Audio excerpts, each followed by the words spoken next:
So, social relations seem to be a source, a high-order source, high-order causality. And when I say high-order, I'm saying that for short, for high-order causality. Social relations tends to be a source, a high-order source of value, of wealth, of enrichment. And so, if we can't think social relations, we probably can't think our enrichment, but social relations seem to breed the conditions of the loss of high-order social relations for more quantifiable, compressed, flattened social relations, which removes their power. And we might associate this with a certain disablement of social relations. And this disablement, which wealth brings about, then leads to a loss of the conditions in which demand can be created versus stimulated. And once that occurs, stagnancy and a lack of human resource needed to deal with our moment in which we face our AI causer. Disablement is a word we can associate with Ivan Illich, who I think is a very important thinker.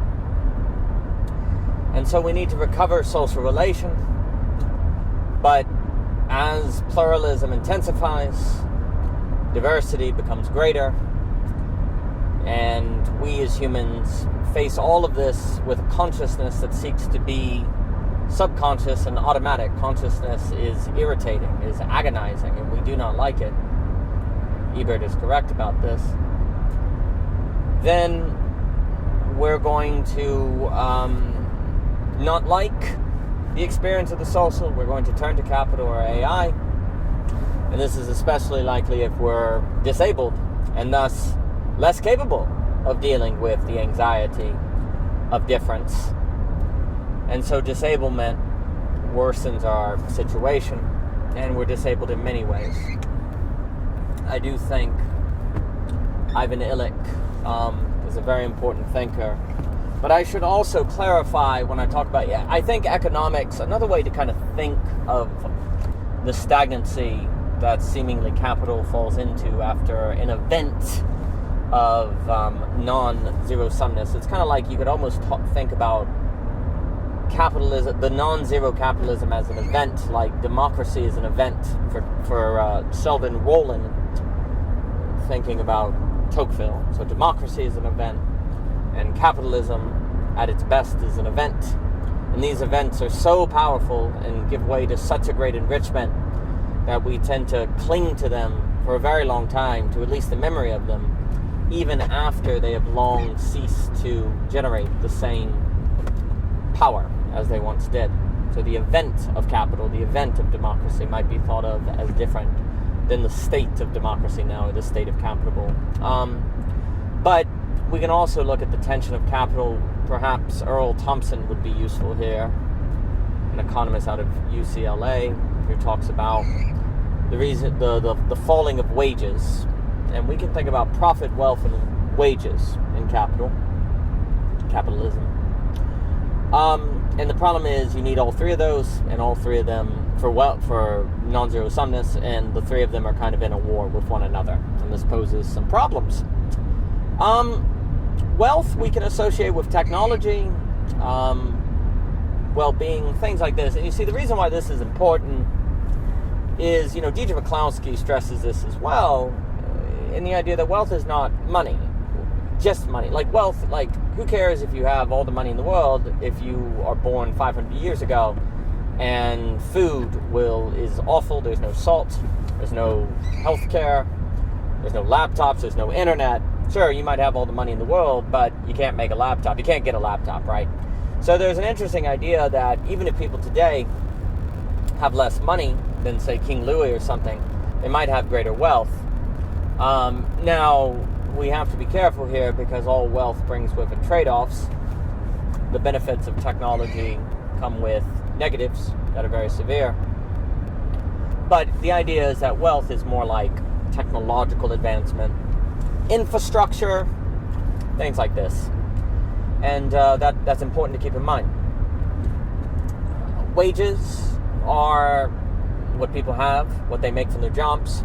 If wages are low and there's high wealth, then people might be really mad because they're going to see wealth but feel like they can't afford it or access it, and maybe all the wealth goes up in price, and so, wealth could actually work. It almost might be better if wages are low, if there was less wealth, because that could create more social tension.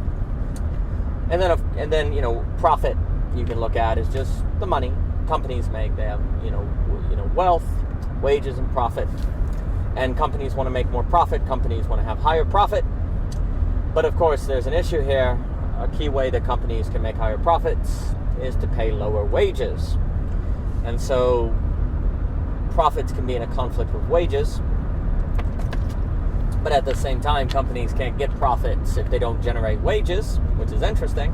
So companies have to if they don't generate wealth, and also companies that don't have any wages are probably not going to make wealth because they don't have any employees. But there's always a kind of tense relationship between wealth, wages, and profits.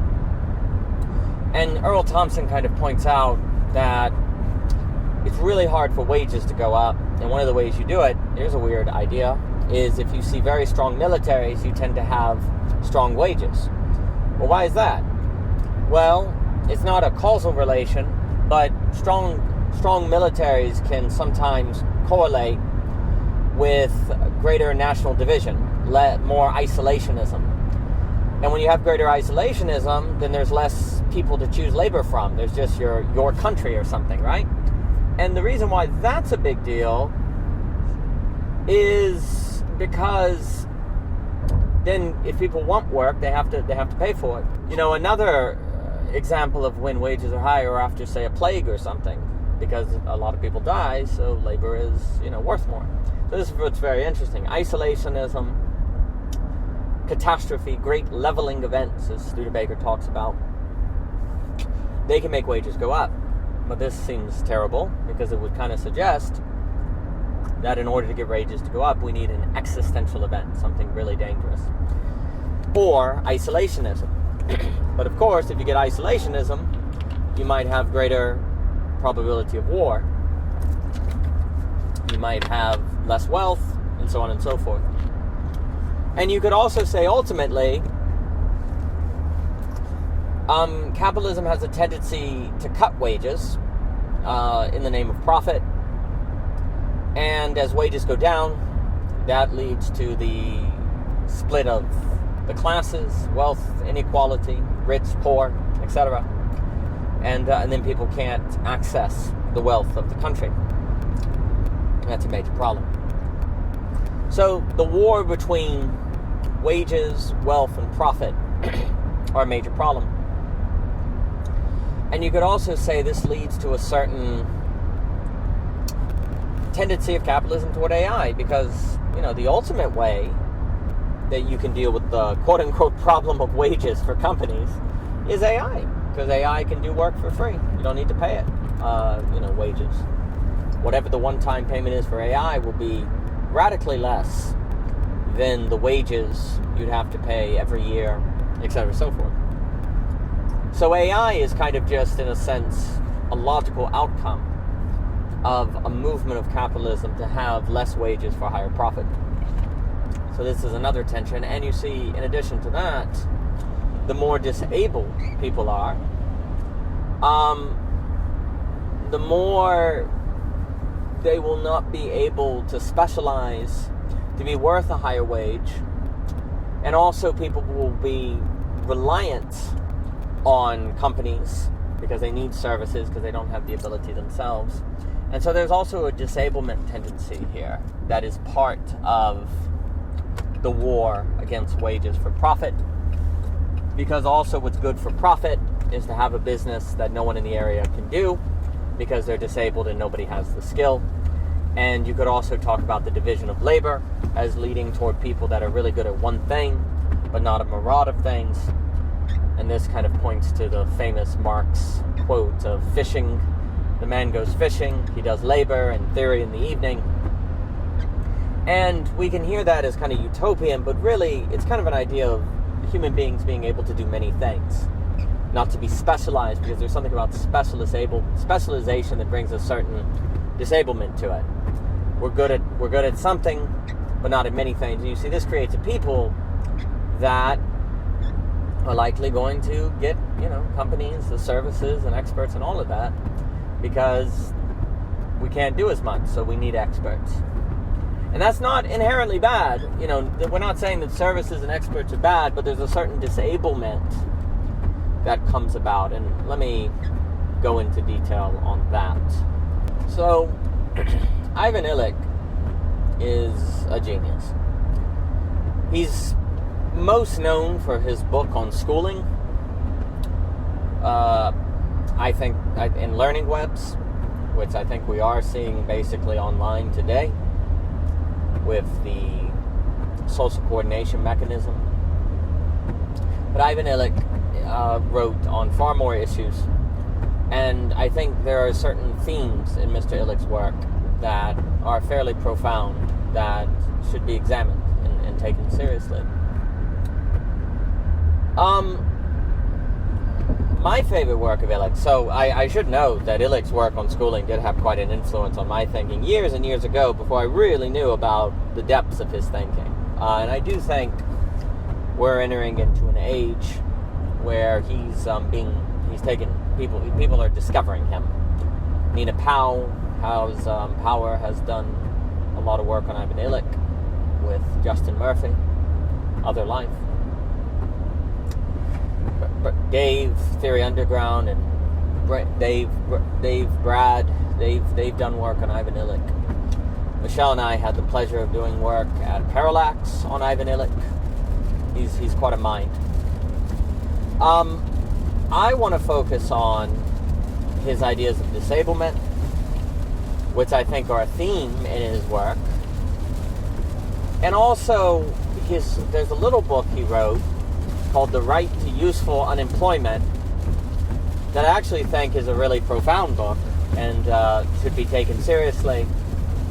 And his works, Tools of Conviviality, which is important. So Ivan Illich wants to suggest that we define progress today and wealth and GDP and all these things according to a measure that actually suggests greater disablement, because we become more reliant on experts and services.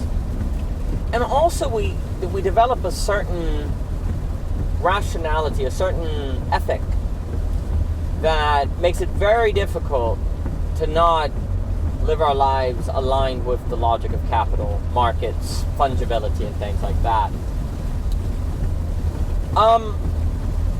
A way to think about Ivan Illich that I like to think about is actually to see him as a kind of core thinker. By core, I mean that there's a hot core that's kind of almost like lava bursting out of slits in the earth. There's this hot core, but there's these bursts of that core in all these different fields, and it looks like there's no relation, but there's actually an overarching theme, we almost could say. I like to also think this way about Nietzsche. I think Nietzsche is a core thinker, and his core is a critique of what I call beastocentrism. And I talked about this at the Nietzsche conference at Philosophy Portal. And the idea there was that even though it looks like Nietzsche is just talking about a bunch of different topics that have nothing to do with one another, there's actually overarching ideas in Nietzsche that we need to see. And yes, people famously know about the death of God idea, but Nietzsche, he critiques science as a source of ethics or value or whatever. He critiques nationalism, science. All of these things actually become something he critiques as things from which our values are bestowed to us, as opposed to we ourselves think them. And I think that's very important, because it's not just religion. Obviously, 10 miles, keep left toward Washington.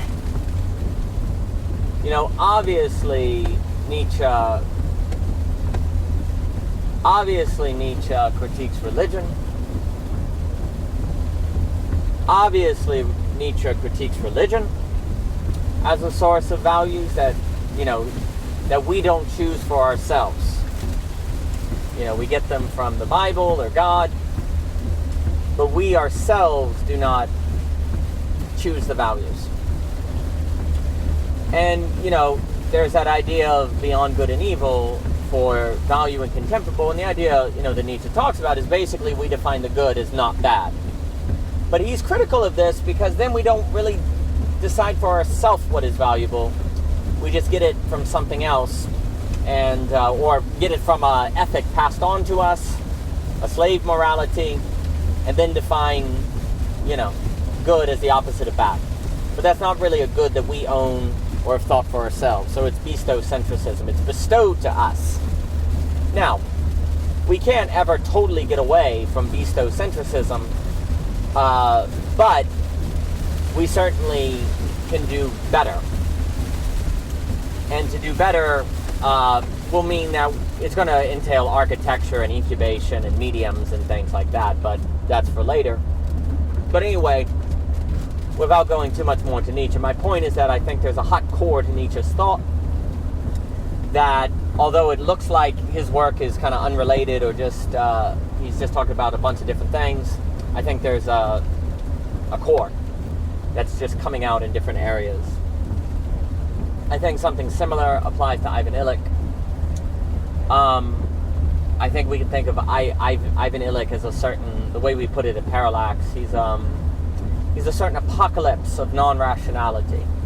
And he's defending non-rationality, just like I would associate Benjamin Fontaine and other thinkers of the modern counter-enlightenment, who sort of realize that if we just do what's rational, there is something about rationality that actually leads us to suboptimal results, Nash equilibria. And basically also what I'm going to say is it trains us out of high order capacities into low order capacities, without which capitalism will become stagnant and auto-cannibalistic and cease to function. So, the disablement that Ivan Illich is talking about is tied to a certain recognition of dynamics that form from technology or social order that then lead to a loss of dynamicism, we might say, high orderness, that leads to our disablement.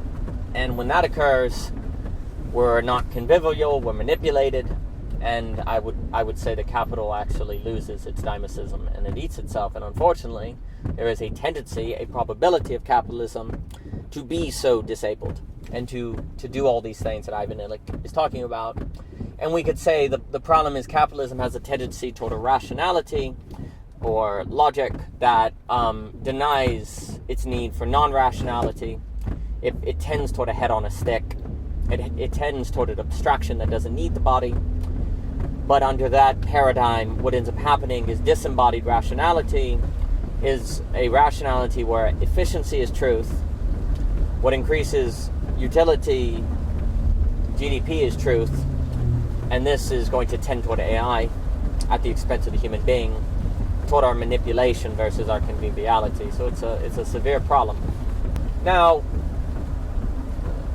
obviously we're suggesting that there's an alignment of capital with the Enlightenment. If we see in the Enlightenment a sort of, rationality, a technical rationality that becomes disembodied, that then for Horkheimer and Adorno leads to totalization in the world wars, and I think Juvenal is all over that. The work of Donald Livingston we talk about often, David Hume, all about that. And the idea is that this rationality leads to capital and this leads to AI. But the funny thing is this is actually just a continuation of the logic that made society possible in the first place. Which means that it's not really a mistake that we're in this place we are now. It's just that we're at our AI Causor. And Causor, I'm thinking of Andrew Luber and Alex's work on story. And now we're having to identify a certain irony in which we have operated, that if we do not, we will end up in a tragedy versus a comedy, commedia, and that's a problem. But let me explain, and then we'll resume on Ivan Illich. And this is talked about in Belonging Again 2.3. We'll talk about it. It came up some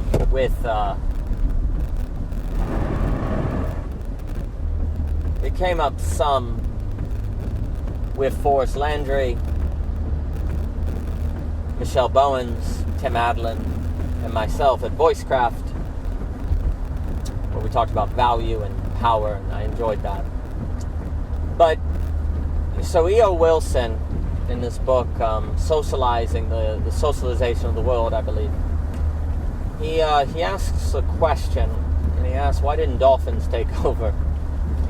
Because, dolphins are really smart, and, I mean, if you were betting millions of years ago, you would have said dolphins are going to win. Dolphins are going to be the dominant species. Or at least it certainly would have been obvious that they wouldn't be. Well, E.O. Wilson suggests that, human beings, apes, Homo sapien, apes, I'm obviously not using technical language, they had thumbs, which means they could pick up tools, but also critically they were not in water, and so they could make campsites. And what Wilson wants to suggest is because mammals could make campsites, then they could gather, they could look at the fire, wonder about it, and language could be birthed here. Because there's something about language and socialization that are inseparable. But the key is that social networking, you could say, begins here. It is possible for the mammal, and it is not possible for the dolphin.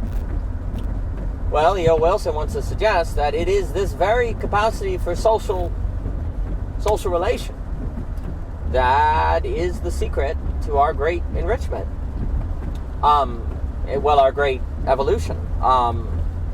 So it's because we're social animals that we are so capable. Well, this would, one, suggest that the social is the secret to our genius. That's important. And it would argue where the social is lost, perhaps we're going toward the dolphin. And maybe there's a way in which Nick Land is suggesting that dolphins are going to prevail again. Because you can associate the dolphin with the non-social intelligence.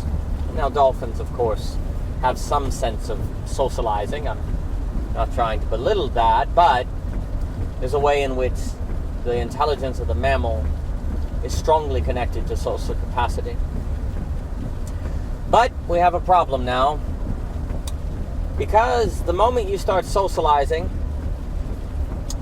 and then you get things like language, how do you organize? How do you organize with authority? Why not just have conflict and disagreement forever?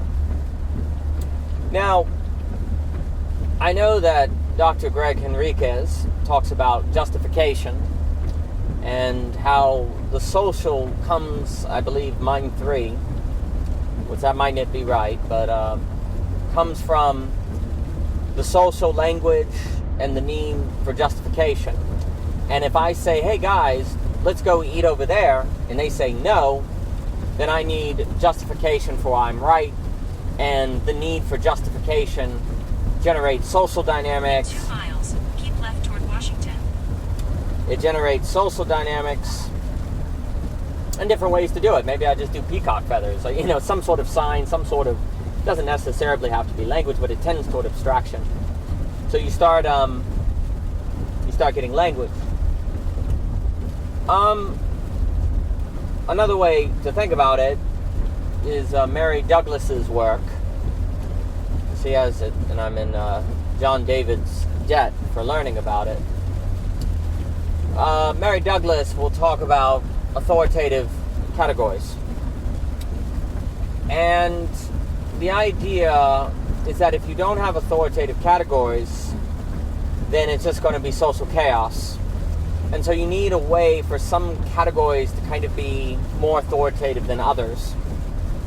And if you can't do this, then socialization is going to kind of fall apart. But that means you need authoritative categories, and you need authorities to make some categories more authoritative than others, and some interpretations of those categories more authoritative than others.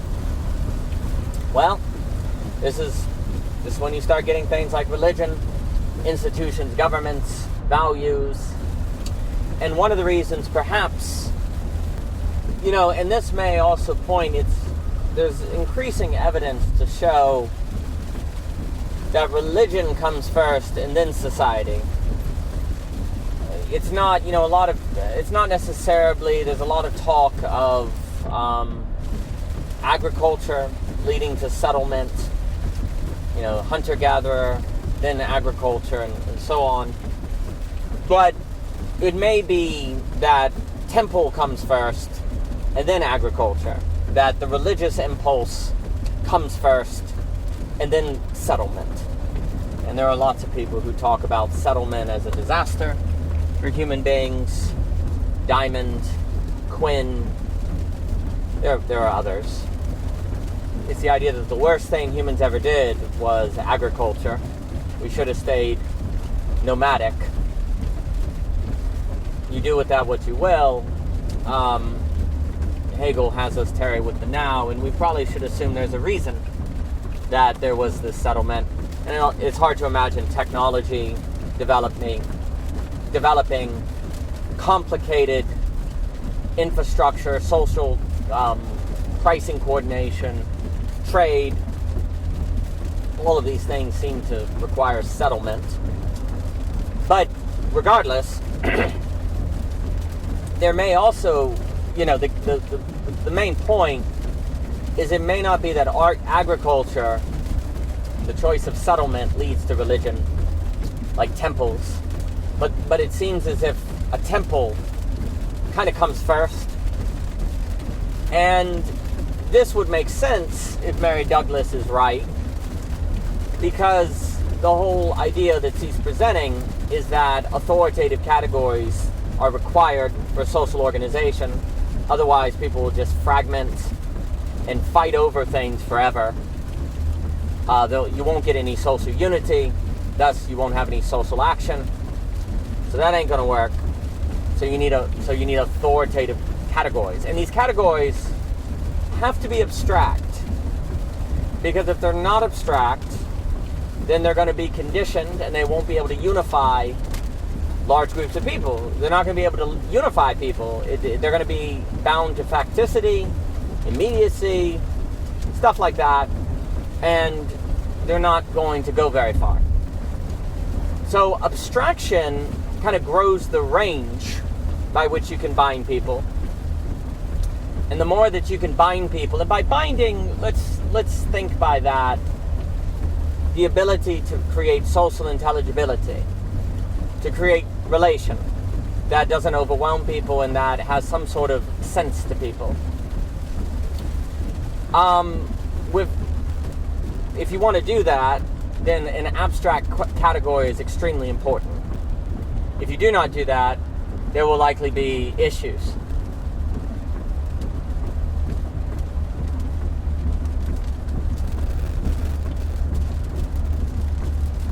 Well, there will at least be less potential in your social networks to generate wealth and prosperity and all of these things. So, you have this problem of bringing people together for social networking, which is the power of the human, as E.O. Wilson is talking about. If you want to bring out that power and not have people kill one another, then you need an abstraction, and you need an authoritative abstraction. And Mary Douglas, in her tremendous book, will go through problems of similarity, universals, particulars, all of that. But the point is, you need some abstract category. Well, that leads right to, religion, God. God is this open, this ultra X variable that can stand in for many things to many people. And under that apophatic abstraction, to allude to Studebaker, you can bring people together. And even if they don't agree on the meaning, they can at least potentially relate.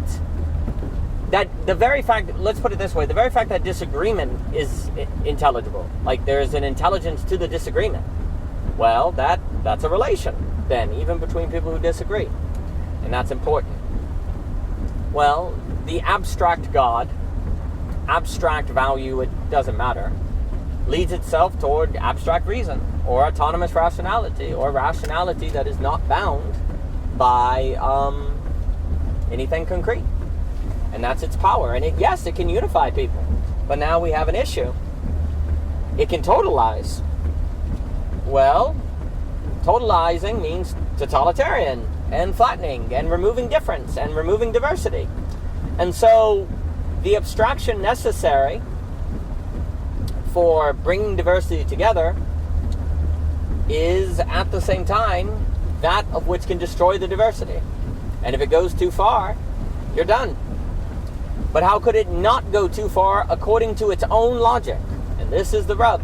The very logic of rationality to unify by abstraction, where in that consistency would be a stopping point? Well, nowhere. The human themselves would have to be the stopping point. The subject itself would have to be the stopping point. And yet, why would it think that? Why would the human think that if rationality has done so much for the human? Wealth, binding together, globalization, great enrichment, etc., so forth. And also the experience of reality does not say to you, you need to bind rationality with non-rationality or will be auto-cannibalistic. And also, how do you rationally conclude that rationality needs non-rationality? Well, rationality won't conclude that. So there's a certain limitation, you might say, of the human to think the thought that a binding of rationality is needed. And the funny thing, kind of pointing to Hegel, is that we are somewhat limited from experiencing limit. So the very lack of experiencing limit is actually evidence of our limit. And that's a key move. But we have to think that. Where does the idea of that come from? Well, it could come from speculative reason, as Hegel would say. Paying attention to just how things unfold. Yes. But it could also come from disaster and forcing functions and reality not going so well, that then forces people to ask, is there an alternative? Could things be different? Etc., etc., etc. So, history could unveil the issue. And you could argue that that is what's happening. History at the Calzer is unveiling this problem. But the problem is being unveiled at a time of direness, and that's the rub. But the direness is not required. You could get it through the strike of beauty, I think, or speculative reason, or stuff like that. But historically, it tends to be an encounter with limits, following Hegel's phenomenological journey. Each step is an encounter with a limitation. Well, the limit we're now encountering is our limitation from experiencing limitation. And that's the limit. And so it is a abstract limit, which is kind of appropriate if the problem is the limitations of abstraction from avoiding totalization. It's somewhat appropriate that the limit that we are encountering now is the limit found in rationality in its inability to encounter its own limit.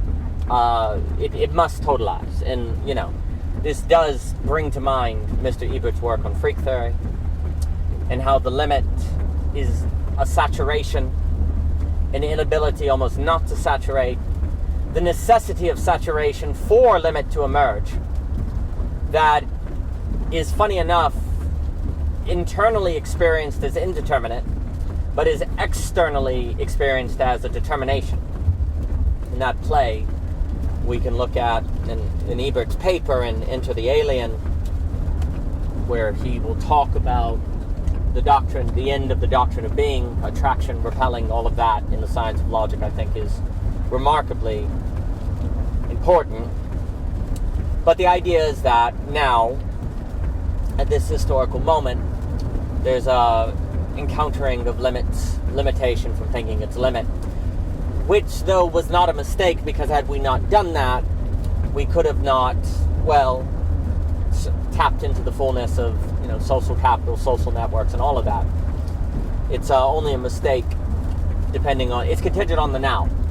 I think Hegel's thinking that the future is always better than the past, but there's no guarantee of a future. That's kind of important. The future is better, but it's also contingent.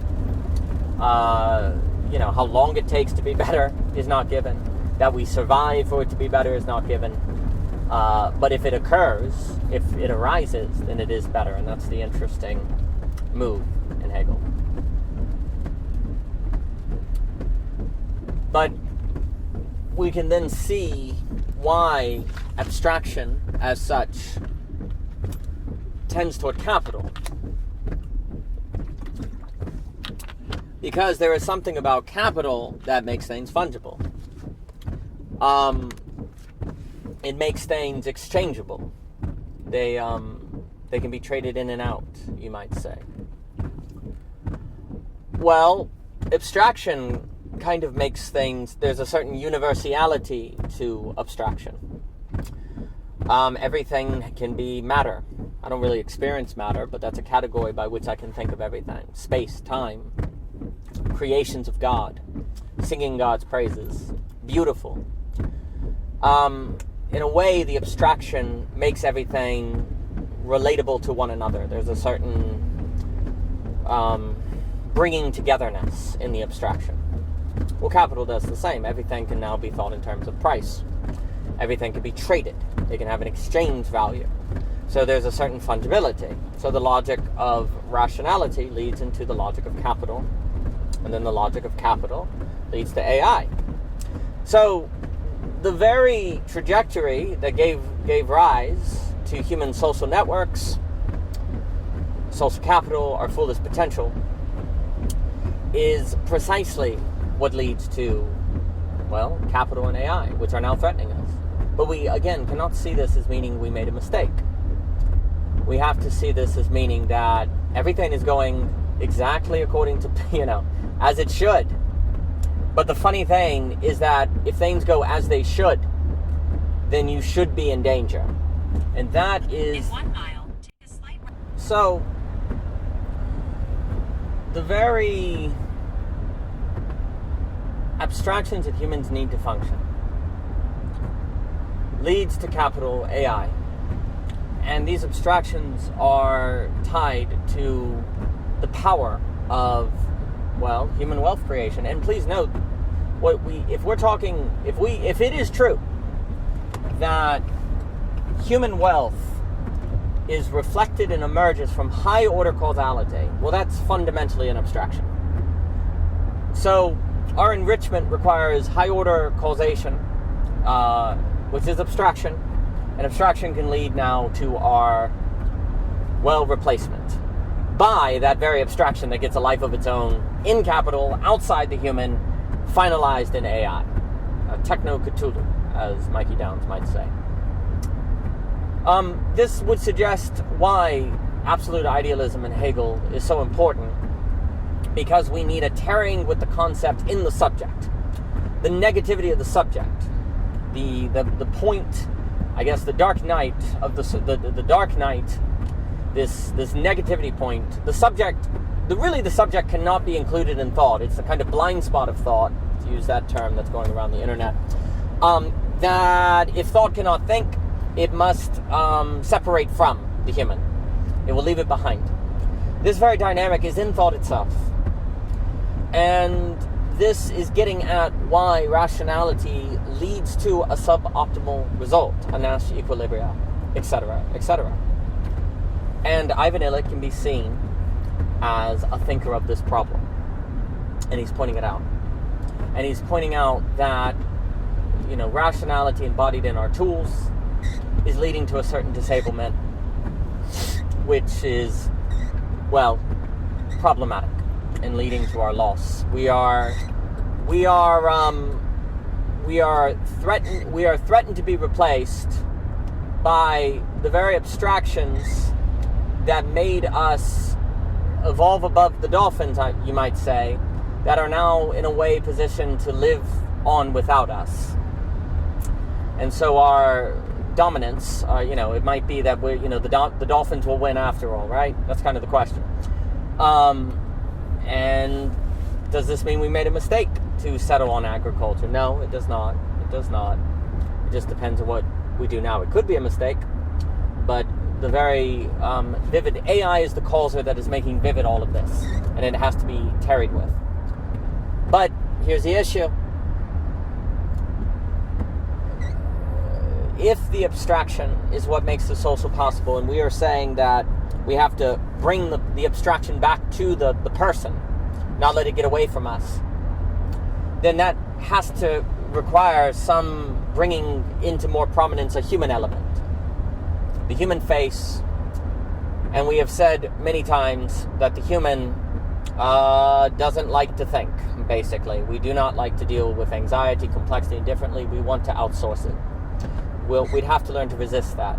If we cannot learn to resist that, then the thing we outsource thinking to will just leave us behind. It will get a life of its own. So we have to somehow be more able to be human. But we have been disabled from that. And we can suggest that Ivan Illich was aware of all of these dynamics. And he was trying to make them vivid to us and how they were manifesting in education, how they were manifesting in quote-unquote progress, economic GDP, all of these things. And he was trying to, help us think alternative institutions that would not lead to this suboptimal result. And I think that's important. Another way to look at this, you can certainly associate a lot of what's being said here with Heidegger. Heidegger's kind of critique of Western metaphysics as a gradual emergence of the technological essence that now defines us in prosperity. It's something. There's something about that that's Illich. You could certainly say that Western metaphysics, in the abstraction, you see, this is the issue.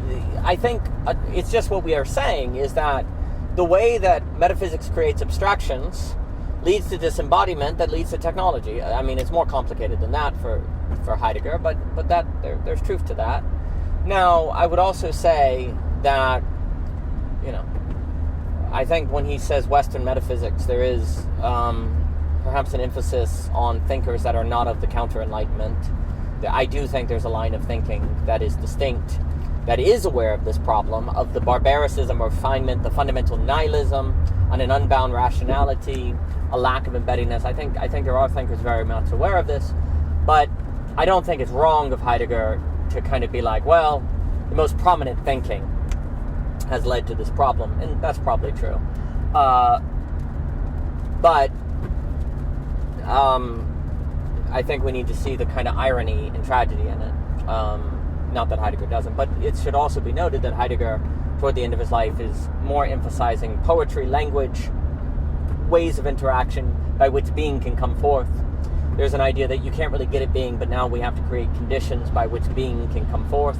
I think we can associate being, honestly, with non-rationality and high-order causation, the rhetoric of McCloskey, the voicecraft, alluding to Tim Adlin. That is another term for rhetoric. There's an idea that whatever it is that makes us human, it must come forth. He becomes very interested in Japanese thinkers. And there is absolutely something about In 2 miles, take exit 53 toward Dulles Airport and State Route 28 North. There is I think there is absolutely something about the Kyoto school, and what they mean by nothingness, Koratani, etc. That is getting at what Heidegger is talking about. And I don't think it's surprising that Heidegger came to see something in Japanese thought. But I would argue that a lot of what is seen in Japanese thought is seen as well in counter-enlightenment thinkers, modern counter-enlightenment thinkers, and people like that. So I think that's important. So yes, I definitely think there is something to what Heidegger is getting at the Kyoto school, the kind of an apophatic no-thingness versus nothingness as a certain fullness. But nothing requires this falling away of the concept, or saturation of the concept, and that's where that debate gets big. How do we negate a thing? What does it mean to negate a thing? Do we do it through its saturation? Do we do it through its deconstruction? How do we negate a thing? These are all the tensions now. If we negate it too radically, then social intelligibility is gone. If we don't negate it at all, we have totalization, closeness versus disclosure, disenclosure, to use the term Cleo was using at the conference. So we have a tension. And Heidegger gets into poetry because I think, and this seems to be an interesting balance between openness and closedness, where it's open to creative possibility, but not so open that it's chaos. And uses of language in different ways seem important. Well, McCloskey on rhetoric, social coordination mechanism, Vervaeke, dialogo, circling, these practices of a different kind of language tend to bring with it a different kind of social relation, and this social relation seems to be able to maintain itself in an open way that can start to bring back the human, wealth creation, etc., so forth, that perhaps is a return of the possibility of the event of non-zero-sumness. We'll see.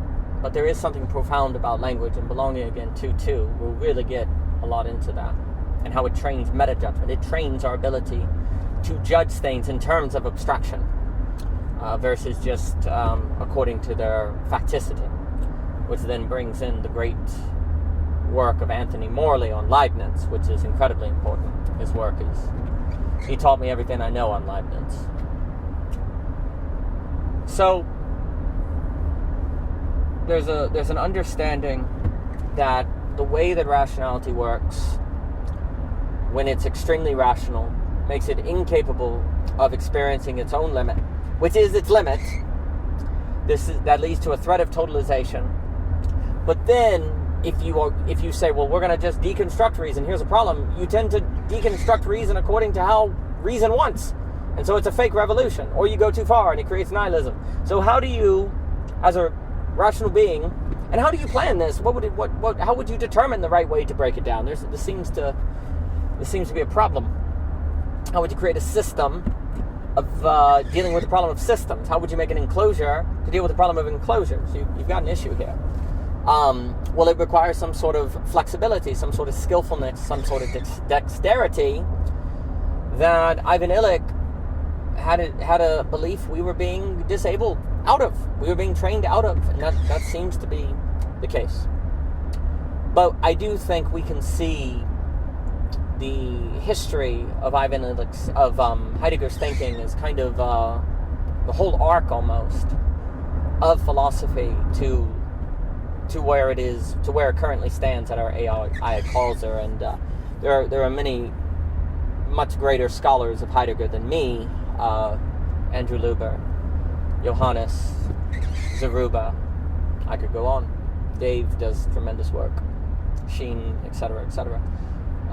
But Heidegger is very interesting to consider in light of all this. Well, another way to go about this thinking is the history of the medium. And again, these are all just different narratives for why capital falls back into its auto-cannibalism. and why the human needs to stand in.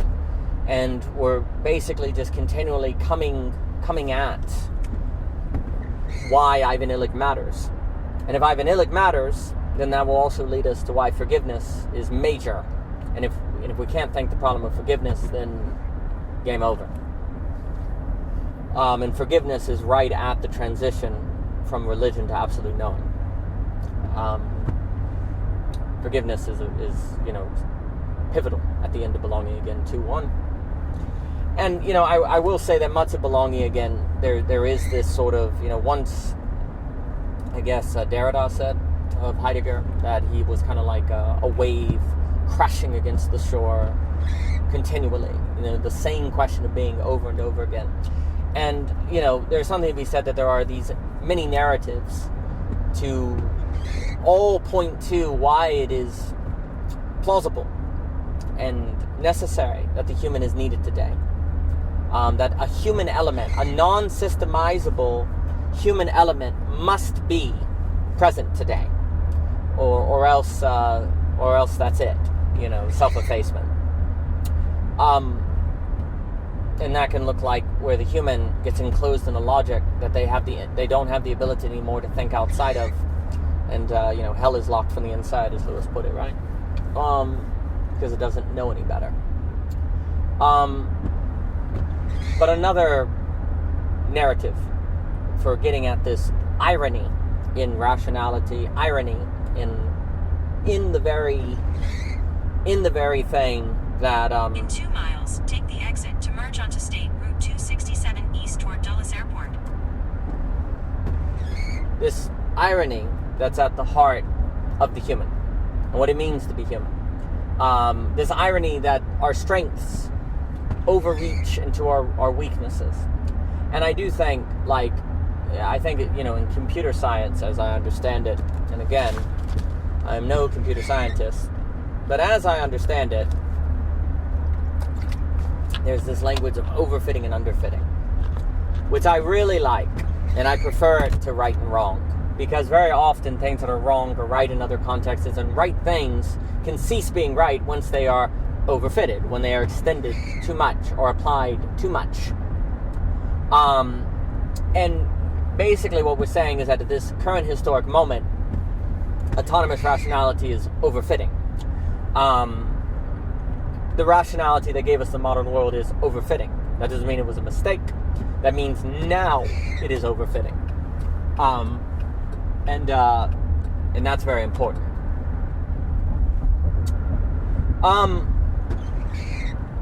So another way to see this problem, this inversion, is saturation. I mean, there's a way also in which overfitting suggests that a thing has turned into something else. It is, it's saturated perhaps into something else.